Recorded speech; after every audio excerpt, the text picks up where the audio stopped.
Iran ആണവ bomb നിർമ്മാണം തുടരുന്നുവെന്ന് IRGC മേധാവി ഇപ്പോൾ വെളിപ്പെടുത്തുകയാണ്.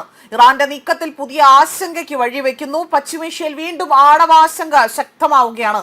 അമേരിക്കയും ഇറാനും തമ്മിൽ സംഘർഷം കുറയ്ക്കാനുള്ള നയതന്ത്ര ശ്രമങ്ങൾ തുടരുന്നതിനിടയിലാണ് ഇപ്പോൾ ഇറാൻ ആണവ പദ്ധതികളിൽ നിന്ന് പിന്മാറില്ല എന്ന സൂചന നൽകുന്ന പുതിയ റിപ്പോർട്ടുകൾ പുറത്തുവിട്ടിരിക്കുന്നത്.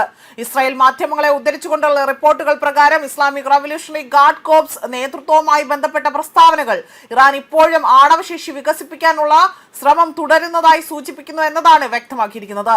ആണവ പദ്ധതിയിൽ നിന്ന് പിന്നോട്ടില്ല എന്ന നിലപാടാണ് ഇറാൻ തുടരുന്നതും സ്വീകരിച്ചു പോരുന്നതെന്നും റിപ്പോർട്ടുകൾ വ്യക്തമാക്കുന്നു. അതേസമയം ഔദ്യോഗികമായി ഇറാൻ സർക്കാർ ആണവായുധ നിർമ്മാണം അവിടെ ലക്ഷ്യമിടുന്നുവെന്നും സ്ഥിരീകരിച്ചിട്ടില്ല. എന്നാൽ സ്ഥിരീകരണ പദ്ധതിയും സൈനിക പ്രതിരോധ ശേഷിയും തുടരുന്നുവെന്ന നിലപാട് നേരത്തെയും തന്നെ ടെഹ്റാൻ ആവർത്തിച്ചിരുന്നതാണ്.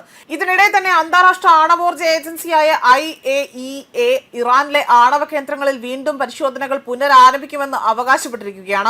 US-ഉം പാശ്ചാത്യ രാജ്യങ്ങളും ഇറാന്റെ ആണവ പ്രവർത്തനങ്ങളിൽ കൂടുതൽ സുതാര്യത വേണമെന്ന് സമ്മർദ്ദം ശക്തമാക്കുമ്പോൾ അവിടെ പരിശോധനകളുമായി ബന്ധപ്പെട്ട കാര്യങ്ങൾ ഇനിയും അഭിപ്രായ ഭിന്നത തുടരുകയാണ്. ഇറാന്റെ പുതിയ നിലപാടുകളും റിപ്പോർട്ടുകളും പശ്ചിമേഷ്യയിലെ സുരക്ഷാ സാഹചര്യം വീണ്ടും സങ്കീർണമാക്കുന്നു എന്ന ആശങ്ക പോലും ഉയരുന്നുണ്ട്. ഇസ്രയേലും അമേരിക്കയും ഇതിനോടകം എങ്ങനെ പ്രതികരിക്കുമെന്നും നയതന്ത്ര ചർച്ചകൾ തുടരുമോ അതോ പുതിയ സംഘർഷത്തിലേക്ക് കാര്യങ്ങൾ നീങ്ങുമോ എന്നതുമാണ് ഇപ്പോൾ ലോകം ഉറ്റുനോക്കുന്നത്. അതേസമയം ഇറാൻ ഔദ്യോഗികമായി ആണവായുധം വികസിപ്പിക്കുന്നുവെന്നും സ്ഥിരീകരിച്ചിട്ടില്ല. തങ്ങളുടെ ആണവ പദ്ധതി സമാധാനപരമായ ആവശ്യങ്ങളുമായുള്ളതാണ് എന്നും രാജ്യത്തിന്റെ ഊർജ്ജശാസ്ത്ര വികസനത്തിനാണ് അത് ഉപയോഗിക്കുന്നത് എന്നതുമാണ് ടെഹ്റാന്റെ ദീർഘകാല ഔദ്യോഗിക നിലപാട് വ്യക്തമാക്കുന്നത്. എന്നാൽ ഉയർന്ന തോതിലുള്ള യുറേനിയം സമ്പുഷ്ടീകരണവും ആണവ പദ്ധതിയിലെ പുരോഗതിയും പാശ്ചാത്യ രാജ്യങ്ങളുടെ ആശങ്ക വർദ്ധിപ്പിച്ചിരിക്കുകയാണ്. ഇതിനിടെ തന്നെ അന്താരാഷ്ട്ര ആണവോർജ്ജ ഏജൻസിയായ അവിടെ IAEA ആകട്ടെ വീണ്ടും ഇറാനിലെ ആണവ കേന്ദ്രങ്ങളിൽ പരിശോധന നടത്താൻ ആഗ്രഹം പ്രകടിപ്പിച്ചിട്ടുണ്ട്. എന്നാൽ പ്രധാന ആണവ കേന്ദ്രങ്ങളിലേക്കുള്ള പ്രവേശനം അന്തിമ രാഷ്ട്രീയ ധാരണയ്ക്ക് ശേഷം മാത്രമേ അനുവദിക്കൂ എന്നതാണ് ഇപ്പോൾ നിലപാട് വ്യക്തമാക്കുന്നത്.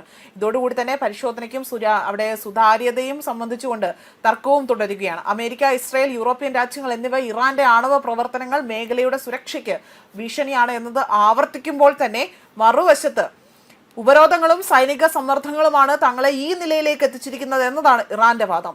ഈ അഭിപ്രായ ഭിന്നതകളാണ് നയതന്ത്ര ചർച്ചകളെ കൂടുതൽ സങ്കീർണമാക്കുന്നതും. പശ്ചിമേഷ്യയിൽ യുദ്ധ സാഹചര്യം പൂർണ്ണമായും തന്നെ അവസാനിച്ചിട്ടില്ലാത്ത സാഹചര്യത്തിൽ ആണവ വിഷയവുമായി ബന്ധപ്പെട്ട ഇത്തരം റിപ്പോർട്ടുകൾ വീണ്ടും മേഖലയിൽ അനിശ്ചിതത്വം വർദ്ധിപ്പിക്കുകയാണ്. നയതന്ത്ര ചർച്ചകൾ വിജയിക്കുമോ അതോ പുതിയ സംഘർഷത്തിലേക്കാണോ കാര്യങ്ങൾ നീങ്ങുന്നത് എന്നത് ഇനി ഇപ്പോൾ ലോകം ഉറ്റുനോക്കുകയുമാണ്. ന്യൂസ് ഡെസ്ക് കർമ്മ ന്യൂസ്.